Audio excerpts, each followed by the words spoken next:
আমি ব্যবসা করি, তার পাশাপাশি একটা চাকরি পেয়েছি এবং সেই চাকরিতে আজকে জয়েনিং এর জন্য সকাল সকাল বের হয়ে গেলাম। রিক্সাতে উঠে চলে গেলাম উত্তরা আজমপুর এবং সেখান থেকে চলে যাচ্ছি আমার নির্দিষ্ট গন্তব্যে।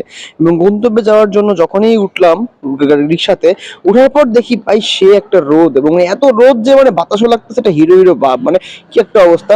মানে নামার পরে আরেকটা অটোতে উঠলাম, সেখান থেকে চলে আসলাম আমি আমার অফিসে। অফিসে ঢোকার পরই যখনই বসলাম, হ্যাঁ, এটা হচ্ছে আমার একটা কল সেন্টার, এই কল সেন্টারে আমি জব নিছি। মোটামুটি ভালোই। এখন জানি না কি অবস্থা হয় ইন ফিউচার।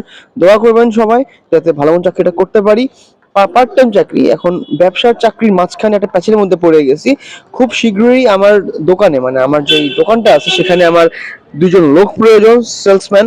সো যদি কেউ জয়েন করতে চান ডিজিটাল চাওয়ালাতে, তাহলে এই নাম্বারে এখনই যোগাযোগ করুন, অথবা চলে আসতে পারেন ডিজিটাল চাওয়ালার আউটলেটে। দেখা হচ্ছে ওখানেই। অ্যান্ড ভিডিও ভালো লাগলে অবশ্যই লাইক, ফলো, সাবস্ক্রাইব করে দিবা। Thank you very much, bye by.